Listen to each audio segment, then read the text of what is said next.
자, 8월 6일이고요.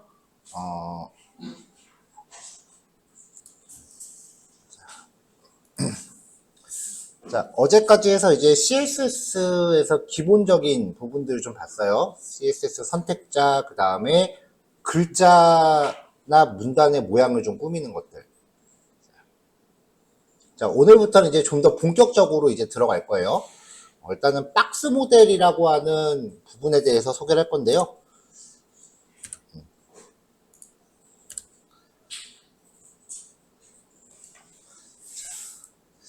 자, CSS에서 박스라고 부르는 건요, 문단 요소예요.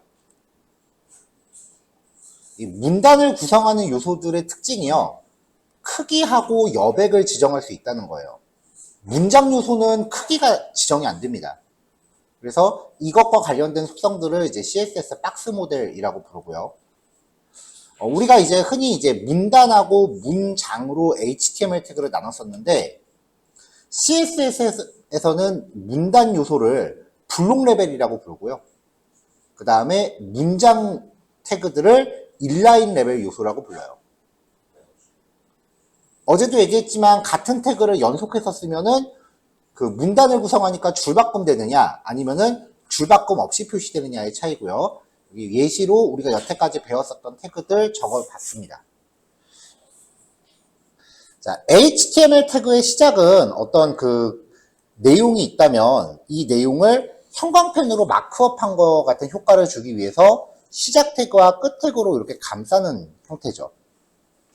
그러니까 어찌됐건 간에 HTML이라고 하는 거는 이 안에 있는 내용이 표시가 되는 건데, 일부 태그들은 이렇게 텍스트를 표시하는 게 아니라 다른 요소로 바뀌어서 보이는 경우가 있어요.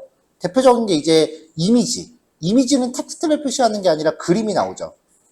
인풋 태그, 셀렉트 태그, 텍스트 에리어 태그, 오디오라던가 비디오 태그 같은 경우는 글자가 나오는 게 아니라 뭔가 변형돼서 나오죠.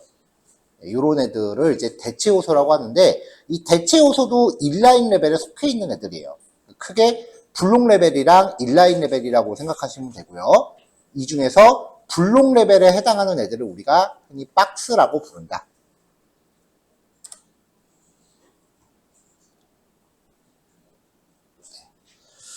자, 블록 레벨에서 가장 대표적인 태그가 이제 div 태그예요.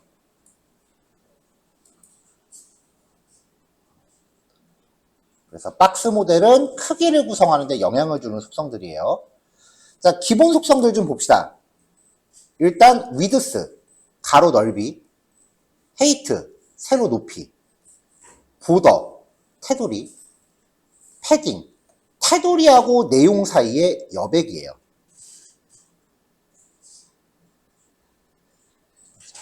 width, height는 말 그대로 크기에 관련된 거니까 숫자를 지정해야겠죠. 그리고 단위가 픽셀 단위 내지는 퍼센트 단위로 부여가 되고요. 그 다음에 보더는 어저께 한번 사용을 해봤었죠. 굵기, 종류, 색상 얘네들을 띄어쓰기로 구별해서 쭉 나열하시면 되는데 자세한 건 좀 이따 살펴보기로 하고요. 자, 패딩이라는 거는 여백 크기를 뜻하는데 이것도 이따가 보면은 바로 티 날 거예요. 자, 여기부터는 이 각각의 속성들이 어떻게 작용하는지 다각도로 이제 실험을 해본다라고 생각하시면 돼요. 그래서 예제 하나하나가 전부 실험을 하면서 이제 접근하자, 뭐 그런 취지로 준비가 된 거예요.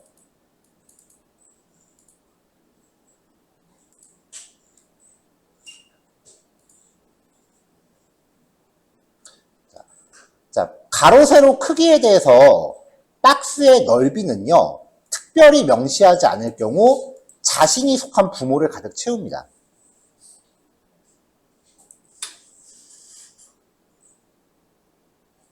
그 다음에 높이는 특별히 명시하지 않을 경우 자신이 포함하고 있는 내용만큼만 형성돼요. 내용만큼 형성되니까 내용이 없으면 높이도 0이에요.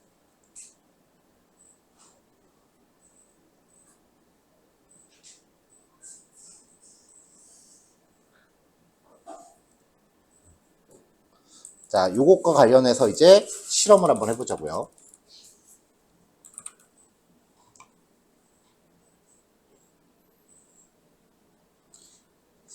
자, 전체적으로 바디 태그의 글자 크기 24, 그 다음에 라인 웨이트는 150%. 그러면은 퍼센테이지로 부여할 경우에는 글자 크기를 기준으로 잡힌다 그랬어요. 그러면은 36픽셀 정도 되겠네요. 그 폰트 웨이트 볼드 하니까 이제 굵게 표시가 되겠죠. 그 다음에 박스 1, 박스 2, 박스 3한테 각각 영역을 확인하기 위해서 색상을 부여했습니다. 얼마만큼의 영역이 div 태그의 영역인지 알려면 배경 색깔을 주는 게 가장 확실하겠죠. 자, 그 다음에 div 태그 3개를 부여했어요. 일단 여기 이렇게 이제 같이 넣어볼게요. 이 상태에서 확인을 해보면 div 태그의 기본 특성을 보자는 거예요. 자, 가로축으로는 부모를 가득 채워요. 지금 div 태그의 부모는 바디죠. 바디는 이제 브라우저 화면 자체니까 가로축으로는 가득 채우고요. 높이는 자기네가 포함하고 있는 내용만큼만 설정이 된 거예요. 여기 안쪽에 이렇게 허옇게 보이는 거는 바디 태그가 기본적으로 안에 여백을 조금 갖고 있어요. 그래서 그런 거고 이건 나중에 없앨 수 있어요. 자, 근데 여기 박스 2에 내용을 없애버리면 내용이 없으니까 높이가 형성이 안 돼요. 그러니까 이렇게 하고 저장하면은 초록색 박스는 화면에서 안 보일 거예요. 안 보이죠? 이게 기본 특성입니다.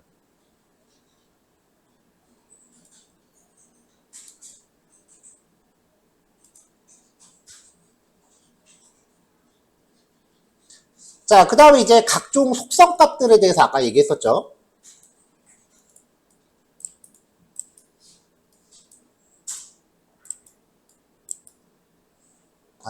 이걸 먼저 지우면 안 되는데.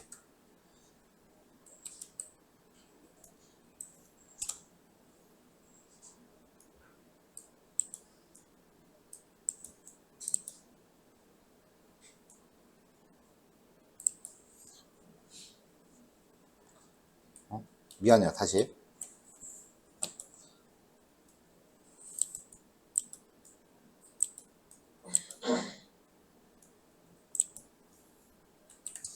자, 조금 전이랑 비슷하게 박스 4개를 놨고요. 사이사이에 조금씩 띄워놓으려고 줄바꿈 태그를 하나씩 넣었어요. 그리고 글자 크기 설정하고 각 박스마다 배경 색깔을 일단 설정을 했습니다. 그러면 일단 기본적으로 아까 우리가 확인했으니까 이렇게 나오겠죠? 여기 사이사이에 떨어져 있는 거는 이 사이에 BR 태그를 하나씩 넣어놨기 때문에 그래요.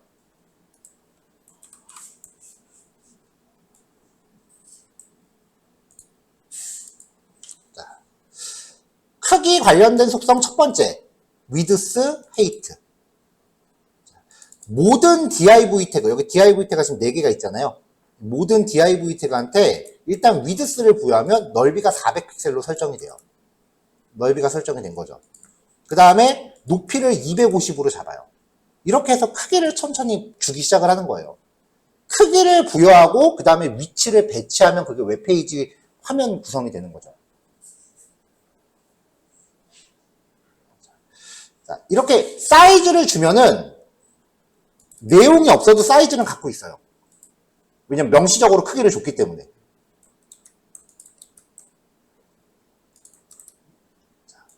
자, 첫 번째 박스는 비교군으로 남겨놓을 거예요. 이 상태에서 이제 박스한테 추가적으로 줄 수 있는 속성이 박스의 태돌입니다.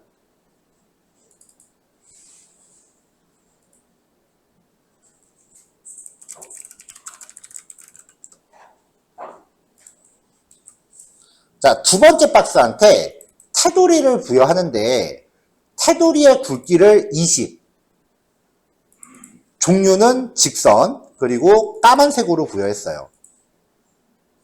자, 보더, 굵기, 종류, 색상. 종류만 보면 되죠. 논, 투명한 거. 솔리드, 직선, 다티드, 점선, 대시드, 끊긴 선. 모양은 점선 같은 경우는 이렇게 가는 거고 끊긴 선은 이렇게 가는 거고요. 근데 직선 말고는 거의 쓸 일 없을 거예요.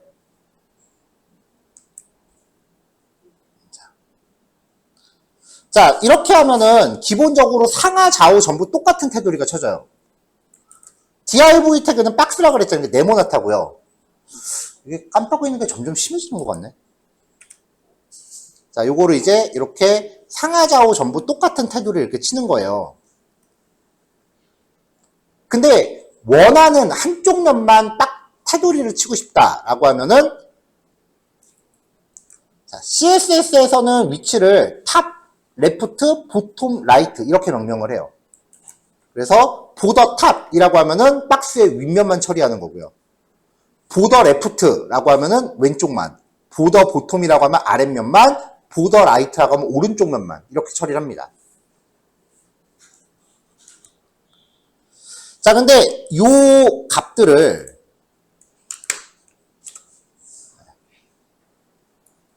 보통은 보더라고 한 다음에 뭐 5픽셀에 직선에 파란색이다 이렇게 하면은 이거를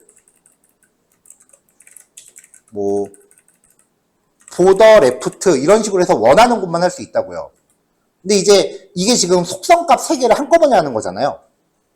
이걸 이제 각각 따로 처리하고 싶다라고 하면은 보더 위드스 5픽셀 테두리 굵기, 보더 컬러는 샵 00F 파란색, 보더 스타일은 직선 이렇게 종류를 따로 줄 수 있기는 해요.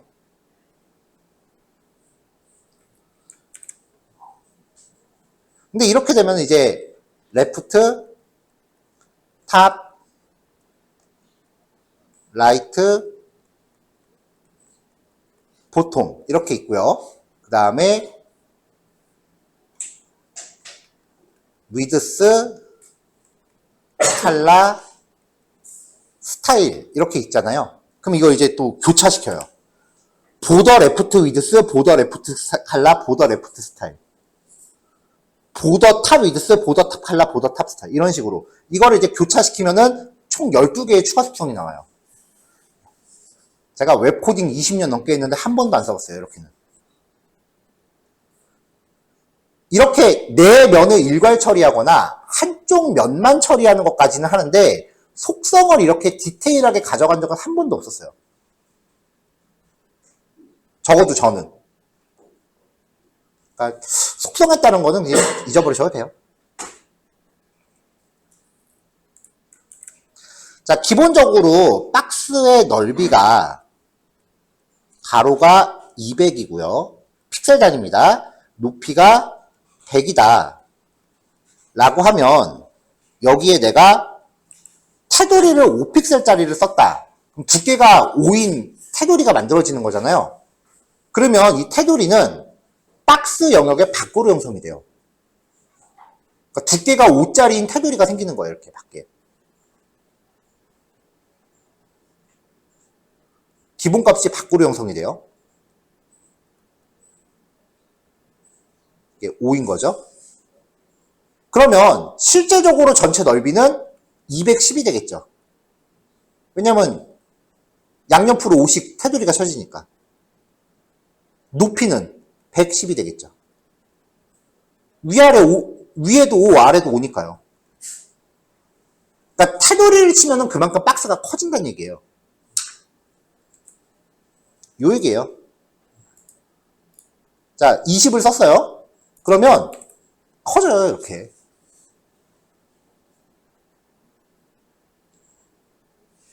자, 지금 세 번째 박스는 테두리가 없죠?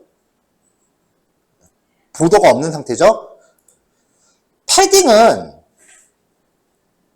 그 테두리와 위드스 헤이트 영역, 즉 내용 영역 사이의 여백이에요.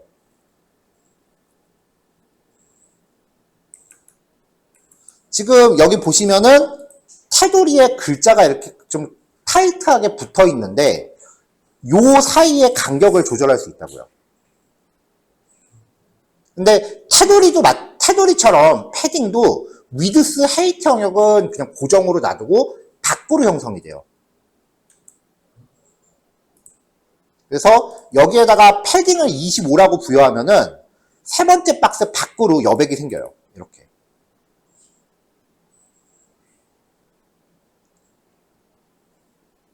자, 패딩을 부여하는 값의 특성이요. 값을 하나만 부여하면은 상하 좌우 모두 똑같은 값이 부여됩니다. 두 개의 값을 주면은 첫 번째 값은 상하, 두 번째 값은 좌우를 의미합니다. 네 개의 값을 부여하면은 위에부터 시계 방향으로 돕니다.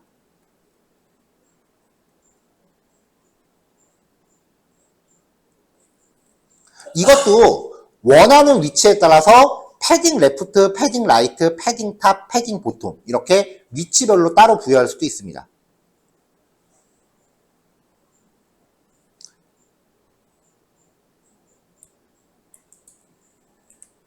자, 그러면 보더와 패딩을 동시에 주면 어떻게 될까? 이 마지막 박스는요. 패딩도 밖으로 형성되고 보더도 밖으로 형성된다는 거예요. 그럼 그만큼 사이즈가 커지는 거죠. 그래서 패딩하고 보더는 주면 줄수록 박스가 커진다는 거예요. 이게 커진다는 의미가 뭐냐면은 만약에 이 옆에 다른 요소가 있다면 박스가 커지면서 옆에 있는 애들이 밀려요.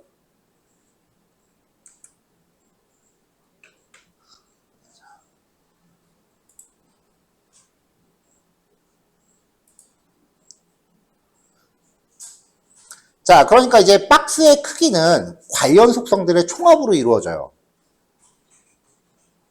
테두리와 여백은 내용 영역의 크기 바깥으로 형성이 된다. 이게 기본이에요. 그래서 실질적인 가로 넓이는 왼쪽 테두리 플러스 왼쪽 여백 플러스 가운데 넓이 오른쪽 여백 오른쪽 테두리, 이게 박스의 실제 크기가 되는 거고, 세로 높이는 상단 높이, 상단 테두리, 상단 여백, 높이, 하단 여백, 하단 테두리, 이렇게 되는 거죠.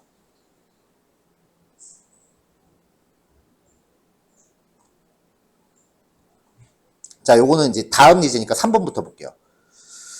그 박스 사이징이라는 속성이 있는데요. 기본값이 컨텐트 박스예요. 그러니까 기본값이라는 거는 딱히 명시하지 않으면 이게 자동으로 설정돼 있다고 여기면 되는 거라고 했죠. 좀 전에 우리가 얘기한 것처럼 보더와 패딩이 위드스 헤이트 영역 밖으로 설정됩니다. 이렇게 되면은 내가 테두리나 여백 같은 거 만질 때마다 전체 크기를 계속 계산하면서 코딩을 해야 돼요.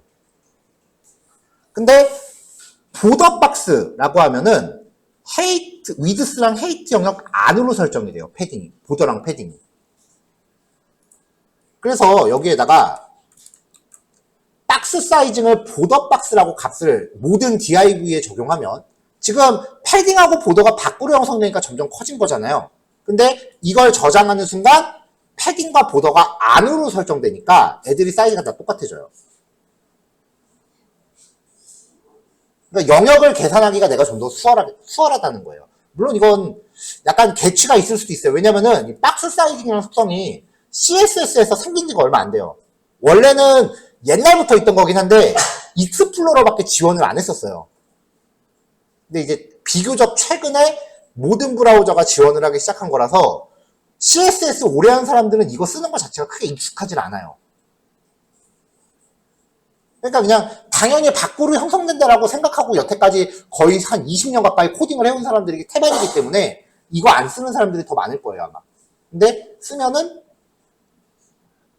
쏠쏠해요.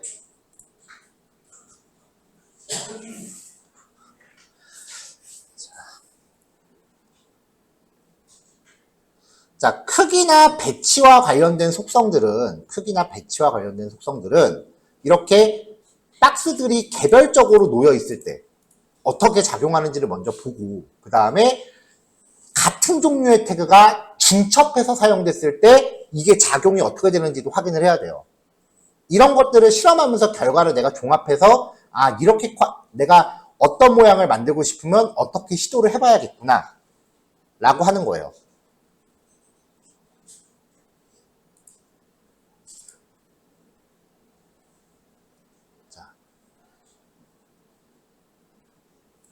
div 태그가 중첩돼 있다고 가정을 하자고요.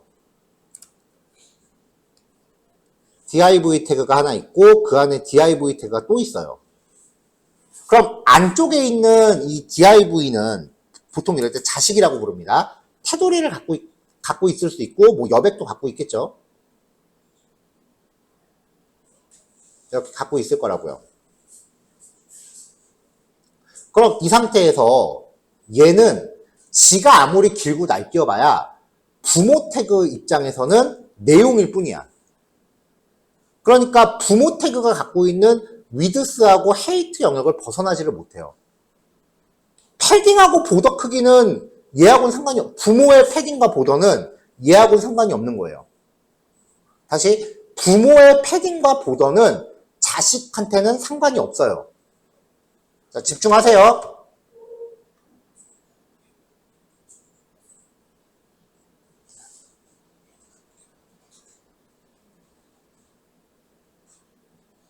그 다음에 자식 태그의 위드스 헤이트를 100%로 부여하면 퍼센테이지는 상대적인 거죠. 그러니까 기준이 있어야 돼. 뭘 기준으로 몇 퍼센트인지를 가늠해야 될 거 아니에요. 부모 태그의 위드스 헤이트를 기준으로 삼아요. 그러니까 자식 태그한테 위드스 헤이트를 100%로 주고 보더와 패딩을 추가적으로 주면 결국은 100% 플러스 알파가 되는 거 아니에요. 이렇게 되면 이제 얘네가 가출을 시도해요.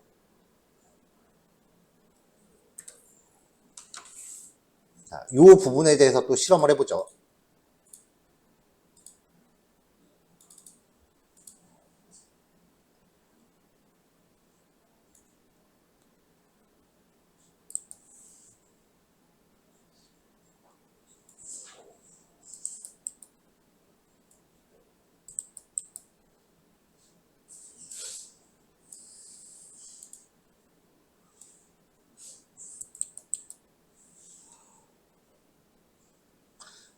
자, 패런트가 있고요. 차일드가 있습니다. 그래서 패런트 클래스와 차일드 클래스를 준비를 했어요. 이거 이렇게 코딩해도 되고 이 차일드가 지금 HTML 구조에 맞춰서 이 안에 들어가도 되죠. 어떻게 하건 상관없어요.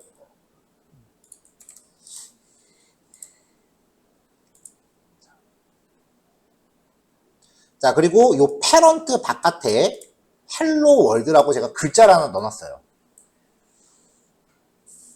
자, 지금 여기서 패런트의 배경 색깔을 제가 핑크색으로 넣어놨는데 핑크색이 전혀 보이지 않아요.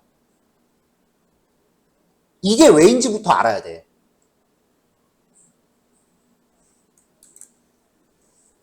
자, 패런트의 넓이는 일단 부모를 가득 채우니까 가로로 가득 차겠죠? 그렇죠? 그 다음에 이 패런트의 높이는 내용만큼 형성된다고 했잖아요. 근데 지금 패런트 입장에서 내용이 이거죠. 그러니까 현재 패런트와 차일드의 높이는 같아요.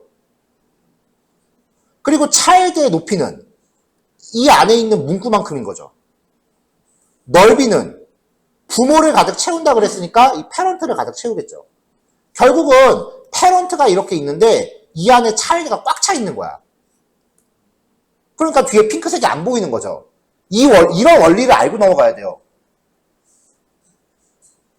CSS는요, 이게 논리는 없지만 속성 하나하나를 굉장히 다각도로 실험을 하면서 접근해야 돼요.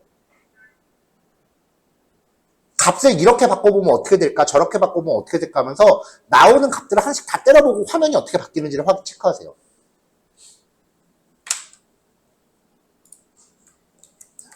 자, 여기서 패런트가 너무 안 보이니까 패런트에 테두리를 10픽셀 부여할게요. 그러면은 테두리가 밖으로 형성된다 그랬죠?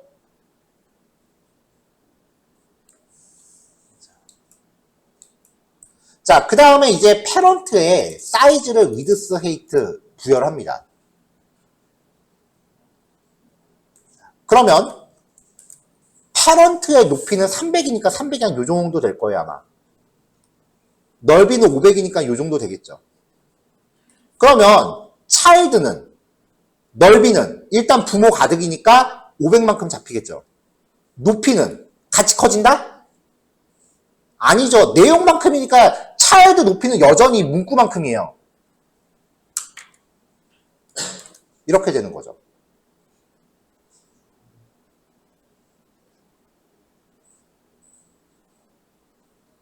이런 거 각자 본인들이 직접 설명하실 수 있어야 돼요.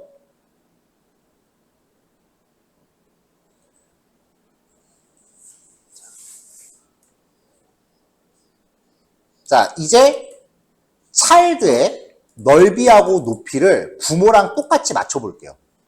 그럼 가득 차겠죠? 이 상태에서 차일드한테 패딩하고 보더를 주면 지금 박스 사이징을 안 줬으니까 사이즈는 얘네보다 커진다는 거죠. 그러면 자식 요소의 크기가 부모의 위드스 헤이트보다 커지면 애들이 가출하기 시작을 해요. 삐져나가요. 그래서 주변에 있는 영역을 침범을 합니다. 이렇게. 이때부터 디자인이 깨진다라고 표현을 해요. 이런 현상을 막기 위해서 속성들의 원리를 여러분들이 하나하나 체크하고 넘어가야 된다는 거예요. 자, 여기부터는 빨리 안 해도 돼요. 여기부터는 진짜 정확하게 하셔야 돼요. 우리가 같이 공부하는 과목 중에 HTML하고 CSS가 난이도가 제일 쉬워요. 자바스크립트 들어가면 진짜 어려워져요. 근데 그럼에도 불구하고 여러분들이 포트폴리오 할 때 시간 투자를 제일 많이 하는 게 아마 CSS일 거예요. 왜냐면 이거는 디자인이니까 자기 눈에 찰 때까지 하더라고요. 제발 그만하라고, 종강 며칠 안 남았다고. 근데도 이거 무척 계속 있어. 그러느라고 정작 자바 코딩은 못해 다들. 시간 모자라서. 그런 일 안 발생하려면 지금 정확하게 짚고 넘어가야 돼요. 나 포트폴리오 완성 못했는데 그래도 종강일은 옵니다. 가끔 그런 친구 있어요. 제가 종강하고 나서도 포트폴리오 계속 해야 되는데 혹시 질문하면 받아주시나요? 못 받아드려요. 왜냐면 우리 종강하기 2주 전에 그 강사 교체된다 그랬잖아요. 과목이 바뀌니까. 그럼 저는 그 2주에 맞춰서 이거 2기 개강해요, 또. 그러니까 여러분들 한참 포트폴리오 하고 있을 때 나는 지금 컴퓨터 기초부터 다시 수업하고 있다고요. 마찬가지야. 지금 여러분들 만나기 직전에 있던 친구들한테 며칠 이후로는 질문 못 받는다고 막아버렸어. 왜냐면 그 친구들 질문을 받아들여버리면 내가 여러분들한테 집중을 못 하거든. 기간이라는 게 있기 때문에 있는 기간 동안 잘하려면 지금 진짜 정확하게 해놓으셔야 돼요.